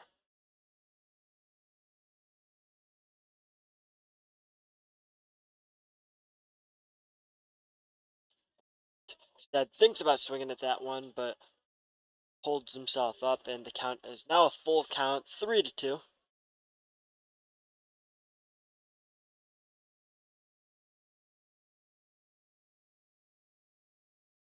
Pitch comes in with the full count, and he crushes that one into left field as well.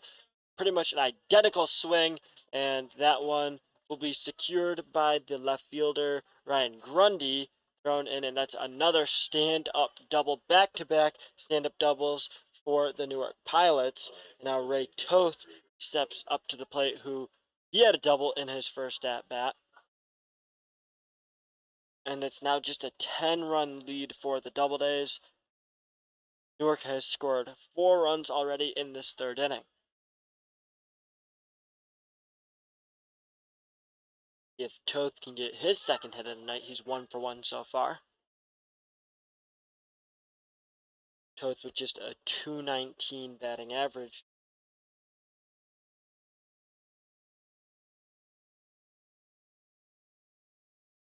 Toth is a sophomore out of Wheaton College, actually from Mansby, Massachusetts.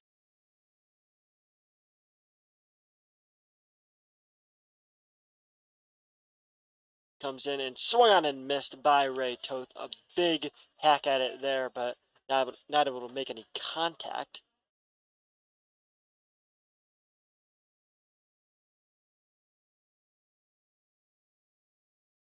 That one going to be popped up, looks to be in play.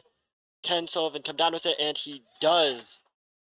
Runs over in front of the dugout and makes the play in front of his teammates for the third out of the inning. So we'll head into the bottom of the third.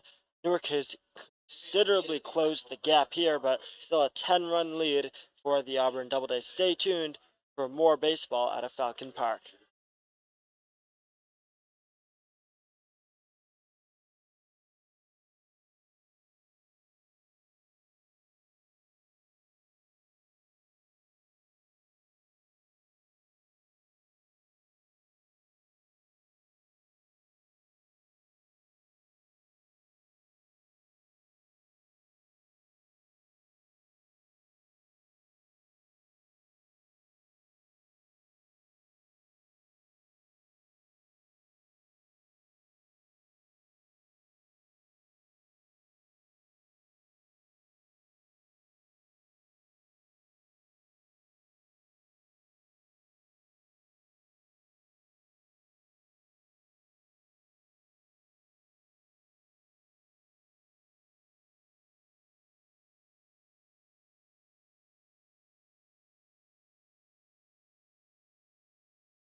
Bit of the change up for the Newark Pilots here is they have a position player on the mound. That's going to be Grant Russo pitching for the Newark Pilots. He's going against Juan Perez to kick things off here in the bottom of the third inning. This is Russo's first pitching at all this season for the Newark Pilots.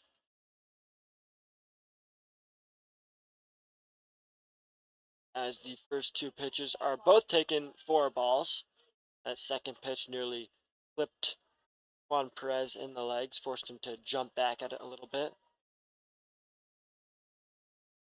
That one low and in the dirt, a fastball there from So a quick 3-0 count. This game could just really get out of hand if they have position players already taking pitches in the third inning. That one popped up by Grant Perez, a fly ball there that went foul. Had a lot of hang time to it.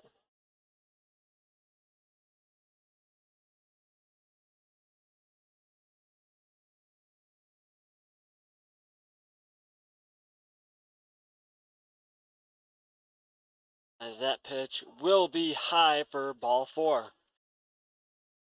So now that's a runner on first base, as it only takes 5 pitches for Juan Perez to get walked for the second time today. So Juan Perez 1-for-1 on the night with 2 walks, and now Ethan Fulton steps up to the plate. He walked in his last at bat, grounded out in his first at bat. That one high, misses the strike zone for ball 1.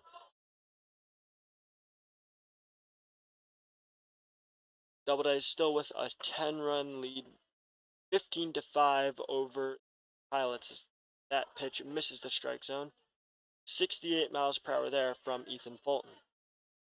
It's probably one of the faster pitches you'll see him throw all night that finds a strike zone. That one swung on and missed by Fulton, so 2-1 count.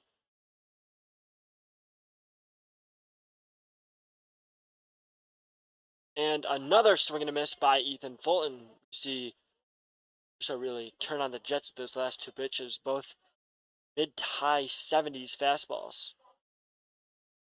That one finally contact from Fulton, and it lands just foul. It's about 2 feet left of the third base line. Would have been likely at least a stand-up double from Ethan Fulton. Fulton, a sophomore out of St. John Fisher University. Only a 111 batting average on the campaign for the Doubledays. Fulton now faces a full count here against Grant Russo. Russo still searching for his first out of the night. That one smacked into right field. The right fielder, Grant Hunter, will pick that one up, but that's a single for then Fulton. And we'll now see Adam Sullivan step up to the plate with 2 runners on base and no outs. Sullivan 1-for-1 on the night. He has a single and a walk in his first 2 at-bats. So nearly managed to put Fulton in some trouble there. Got him with 2 strikes, but wasn't able to get the job done against the sophomore. That one racked by the freshman Adam Sullivan, but lands in the Auburn Doubledays bullpen. It's another pitch way outside from pitcher Grant Russo.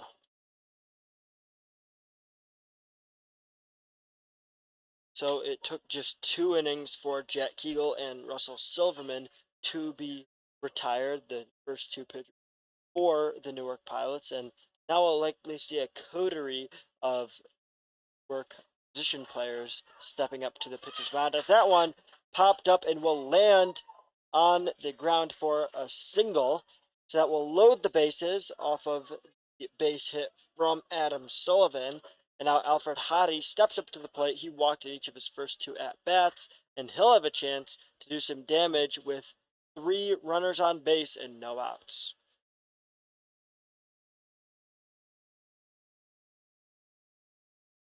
By basically putting this one anywhere in play, Hottie will score a run as he swings at a high pitch and completely whiffs.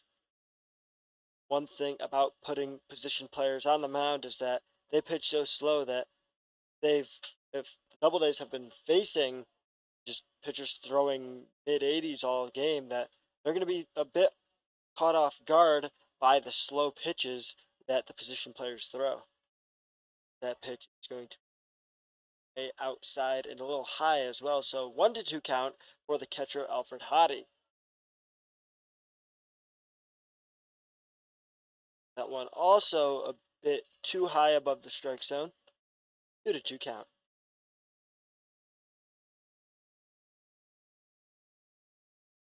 This is still loaded here, and that one will smack Alfred Hottie directly in the back. So he has yet to have a true at-bat with 2 walks and a hit by pitch. Now Alex Sandell will step up to the plate.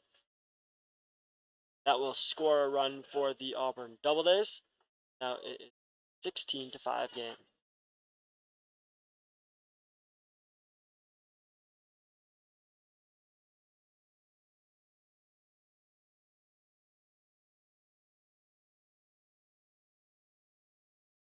ball one for Auburn there. Alex Sandell at the plate. That one also misses the strike zone. 2-0 count. Alex Sandell in his first at bat had a ripped shot directly to the third baseman Ray Toth, and he was not able to control that shot and ended up being an RBI error. And then in his second at bat was hit by a pitch. Technically, Sandell 0 for 1 on the night, but Sandell has definitely contributed in a key way to this high Doubleday score. Also made a few key plays from second base. And that was ball four there, so looked like Grant Russo didn't know if that was ball four, but that is another run scored for the Auburn Doubledays. They take a 17-5 lead. So the Doubledays have scored multiple runs in every inning of tonight's game. As Lejeune smacks a shot deep into right field, and that looks like it's going to be a triple, it looks like, as he tries to advance to third base, and that's wild. So that's going to be a Little League home run for Tyler Lejeune, who gets pretty much a stand-up triple, and then the error walks Lejeune on home. So this game is just blowing out of control for the Auburn Doubledays, who take a 21-5 lead, as Lejeune had ripped a shot deep into right field, and then a great throw by Grant Hunter to get it in, and they had a chance at getting Lejeune out at third base, but ended up just getting Lejeune home, as Fernando Espinal knew that one was out as soon as he hit it, and that's going to be the first out of the bottom of the third inning.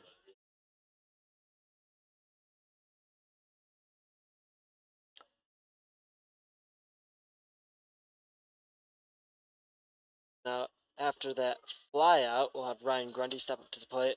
Grundy has been the least contributing hitter of the night for the Doubledays.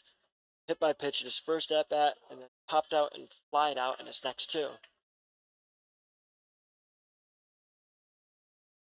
And that's a single there for Ryan Grundy. Now Zach Bale will step up to the plate.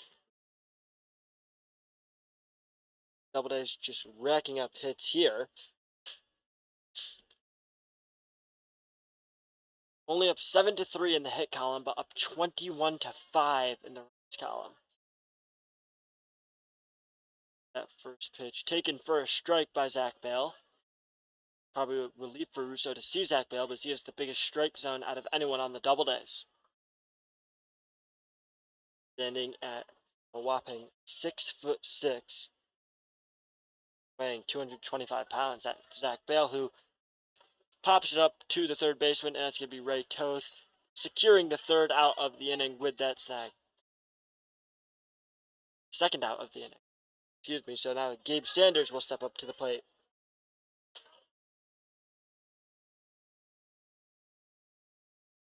Gabe Sanders, the center fielder, has walked in each of his first two at-bats and then rounded out in his third at-bat. I think it's going to be a pop-out there. Center fielder Sam Miller secures that for the third and final out of the inning. So the Doubledays have progressively scored 1 run less in each of their 3 innings thus far. 8 runs in the first, 7 runs in the second, 6 runs in the third, for a whopping total of 21 runs through 3 innings. Stay tuned to see how many runs the Doubledays can score as continue this game between the Auburn Doubledays and the Newark Pilots here on the Auburn Doubledays Sports Network.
saw some of the fans run the bases to the bottom of the third inning. And now we'll have number 30 for the Newark Pilots kicking things off. That's Mitch Jones here in the top of the fourth inning. As the first pitch from Owen Burchard is wild. So it's a 1-0 count. It's Jones. That one pretty much in the same spot. 2-0 count.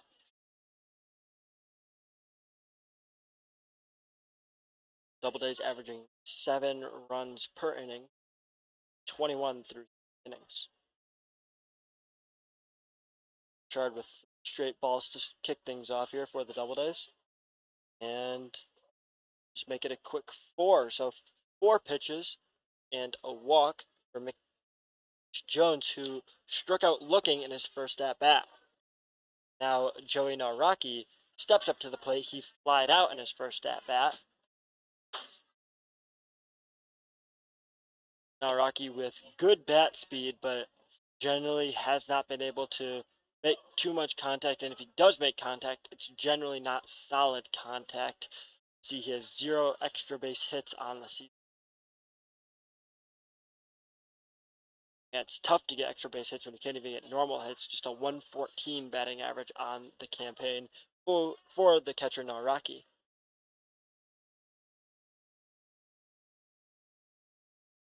Third pitch of the at-bat is swung on and whiffed. A throw down from the catcher, Alfred Hottie, not in time. So we'll see Mitch Jones advance to second base. 1-2 count for Joey Naraki.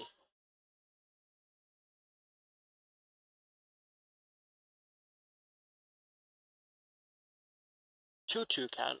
That pitch a bit high above the strike zone.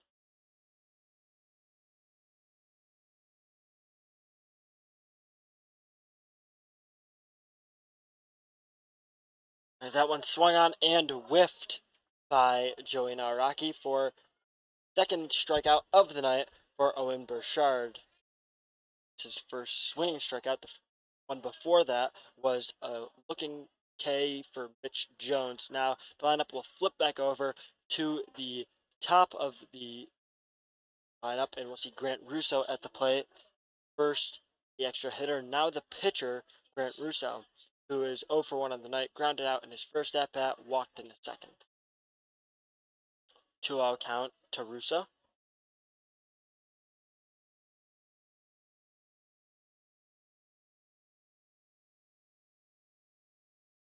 That one will be called for the first strike of the at-bat. 2-1 count. Russo is a full hitter with his .329 batting average.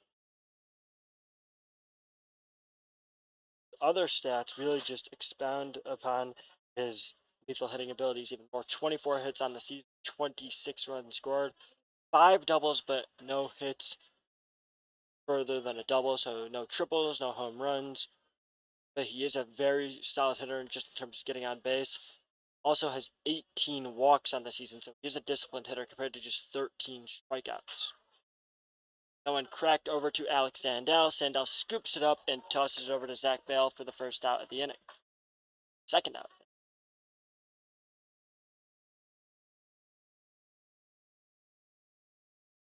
Then Miller going to step up to the plate with a runner now on base. So Newark has managed to get runners into scoring position in every inning thus far. Just haven't been able to do as much damage as the Doubledays through the first 4 innings.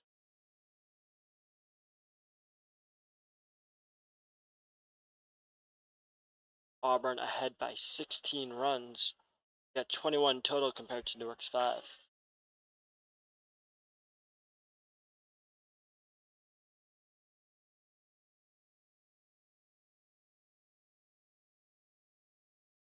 Pitch comes in, and now it's a 3-0 count.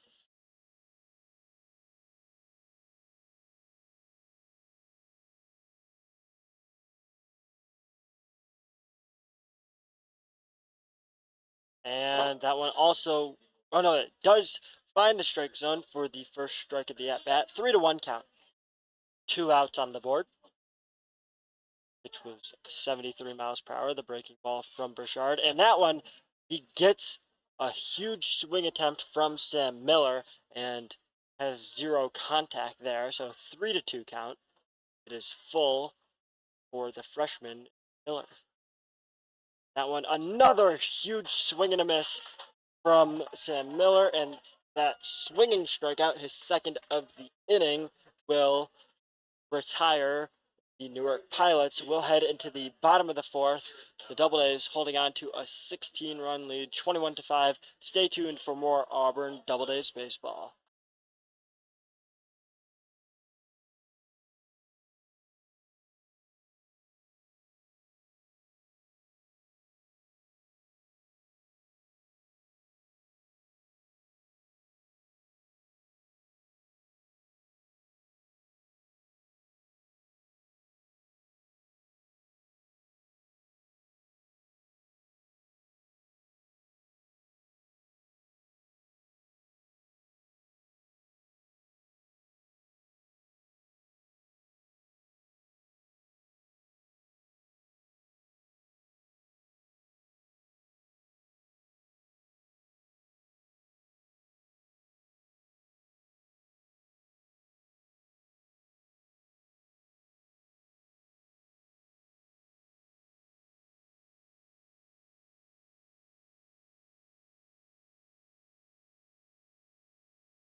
Leading off for Auburn in the bottom of the fourth inning will be Gabe Sanders, who has had a solid night so far. 2 walks and a ground out. Steps up to the plate, and the first pitch he sees, he will rack on try. That's Juan Perez there, who smacks that for a single.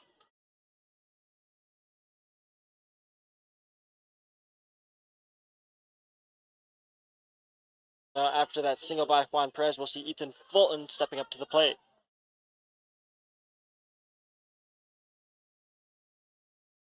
Juan Perez gets his second hit of the night in addition to 2 walks he had already picked up. As Fulton rips that directly to the right fielder, and it will bounce just short of Grant Hunter for another single. Grant Russo still pitching for the Newark Pilots.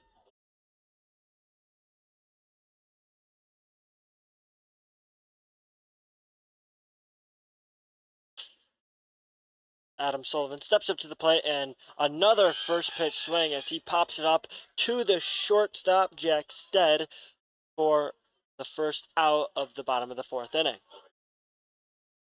Now Alfred Hottie will come up to home plate for his look at his first hit of the game. He's walked twice and been hit by a pitch once, and he swings at that first pitch that he sees. And couldn't tell. He did catch a great snag there by Mason Haar, the left fielder. Looked like he might have lost it in the lights for a second, but was able to secure that deep fly ball. And now Alex Sandell will come to the plate. He is 0 for 1 on the night with an error and has also been hit by a pitch and walked. That pitch nearly gets away from Joey Naraki. Does a good job of keeping it in front of him. At the current pace the Doubledays are going, they should score 5 runs this inning, but looks like that might not happen with 2 outs already on the board. Scored 8 in the first, 7 in the second, 6 in the third. As that pitch swung on and fouled off to the right field side. Kind of just a chop by Alex Sandell there. That pitch going to miss the strike zone high. 68 mile per hour fastball from Grant Russo. got to remember that even though Grant Russo is a position player, a lot of these position players pitched in high school for their high school squads. So even if they don't pitch in college and if they don't pitch for their PGCBL teams, they still have a bit of experience on the mound. That one will also be high, and that will be a walk to load the bases. The full count before that pitch. And now we'll see Tyler Lejeune step up to the plate. He's had quite a night so far after being hit by a pitch in his first at bat. He walked in each of his next two at bats, then had a triple that turned into an inside the park home run after an error on the throw over the third. That's going to be ripped into center field for what could be a 2 RBI, and it will be a 2 RBI single.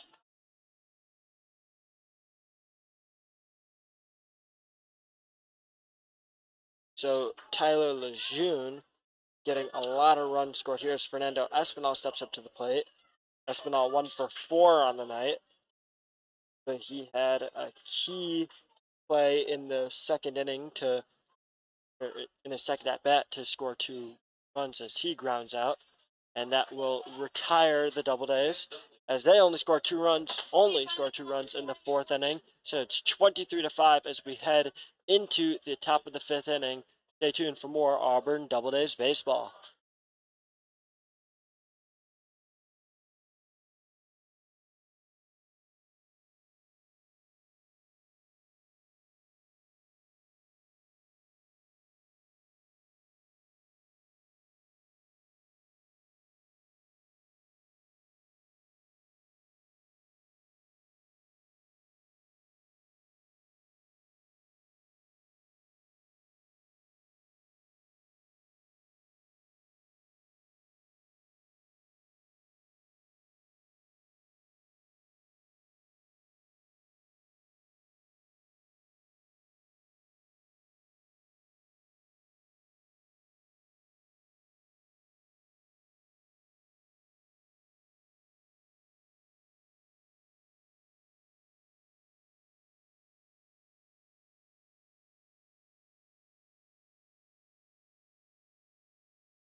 The Doubledays will follow the trend started by the Pilots and have a position player pitching for them as Dalton Groves now going to pitch for the Doubledays.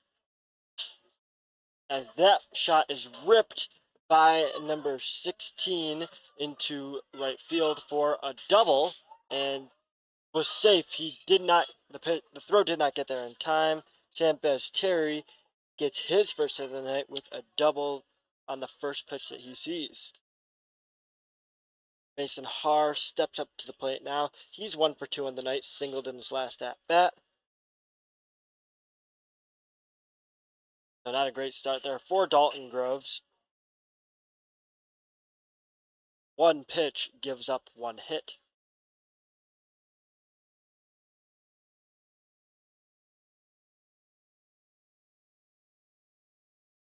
1-out count here for Mason Haar. Batting .271 on the season.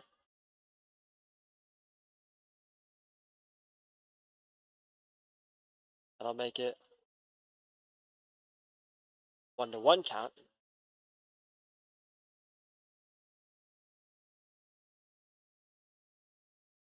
looking at some of the stats for Dalton Groves, who has pitched a few times this season.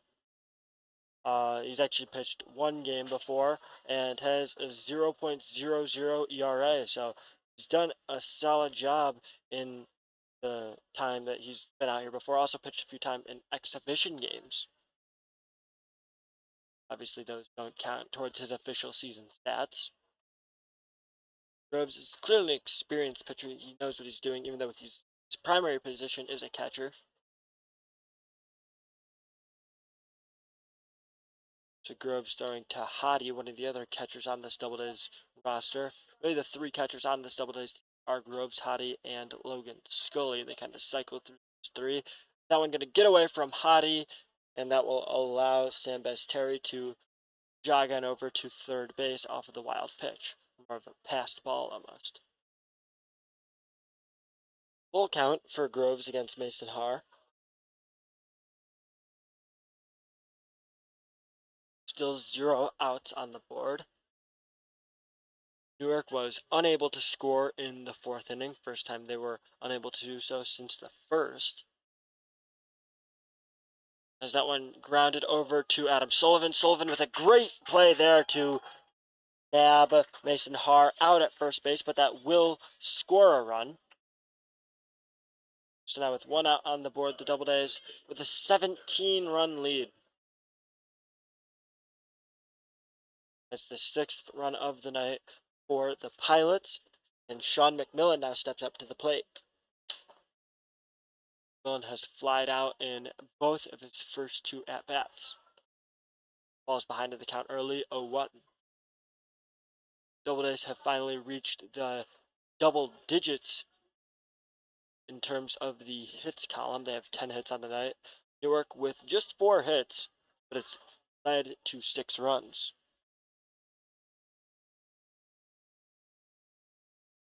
That pitch way outside there. Hottie does a good job keeping that one in front of him, even after escaping the glove. 2-1 count. And it will now be a 3-1 count. McMillan has not had a stellar night, especially from someone with a .293 batting average. You'd expect a lot more out of him in a night where there have been a lot of runs given up by the Doubledays, especially a lot of runs given up by Newark. And on your average night, Newark could get away with scoring six runs and winning a game. Right now, they're down by 17 runs with 6 scored already. That one cracked a high fastball thrown there, and it would look like, is that a home run? It can't tell what happened there. It does look to be a home run, yeah. So a home run hit there by Sean McMillan. The high fastball gave him the opportunity to just swing away at that, and Sean McMillan knocks one out of the park. So 23-7 now, as the second run scored by the Newark Pilots in this 5th inning. I believe that is his first home run of the season, as that's a huge swing there by Grant Hunter, but that one will not get as far as McMillan's. That will be caught by the left fielder Ryan Grundy for the second out of the inning. Jack Stead now batting for the Newark Pilots. He walked in his first at-bat, doubled in his second at-bat, so he is 1 for 1 on the night. 2 solid at-bats from Stead so far. And first pitch he sees, he swings at that one. Looks like that's going to be Gabe Sanders getting underneath it, and he will secure that fly ball for the 3rd out of the top of the 5th inning. We'll head into the bottom of the 5th to see if the Doubledays will extend their lead even more. Stay tuned for more on the Auburn Doubledays Sports Network.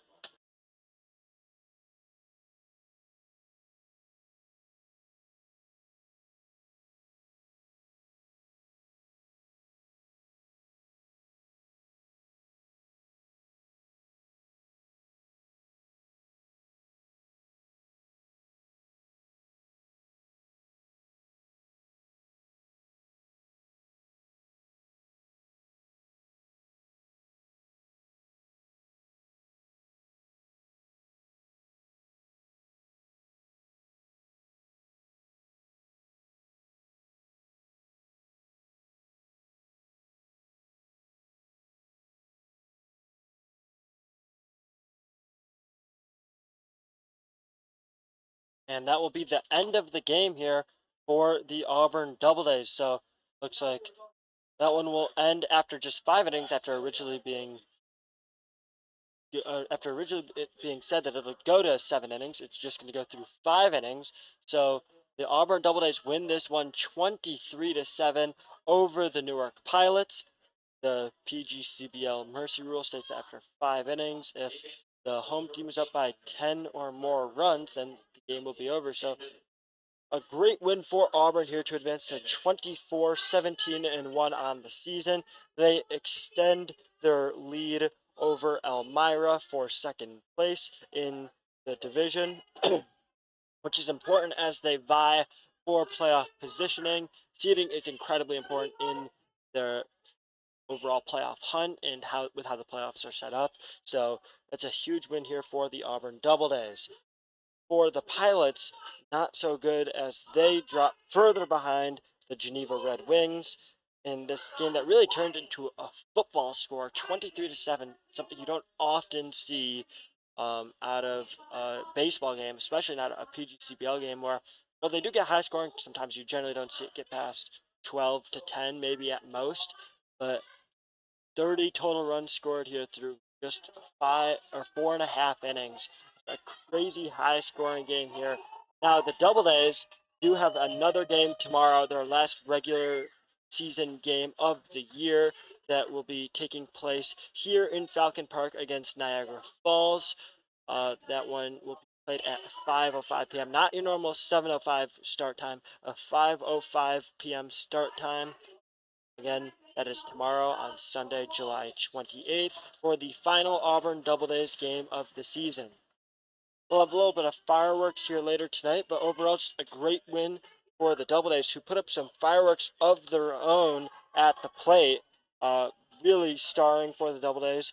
Tyler Lejeune went 2 for 2 with a single and a triple that turned into a home run, as well as 2 walks and a hit by pitch. Fernando Espinal with a key double. So Ryan Grundy with a single and a hit by pitch. A few other key contributors. Zach Bale with a hit. Juan Perez going 2 for 2 on the night singles. Adam Sullivan racking up 2 hits. Ethan Fulton racking up 2 hits. And then Alex Sandell making plays all over the place. And then got to give some credit to Owen Burchard. Wasn't his best outing, but certainly kept Newark at bay when really all he had to do was just, again, keep them at bay. Saw Dalton Grove step in there as the relief pitcher for the Doubledays. He had a solid night. So again, make sure to either tune in on the Auburn Doubledays Sports Network for tomorrow's game against Niagara Falls. That'll be Evan on the call for that one tomorrow. I'm Ryan Story signing off for this 23-7 win for the Auburn Doubledays over the Newark Pilots.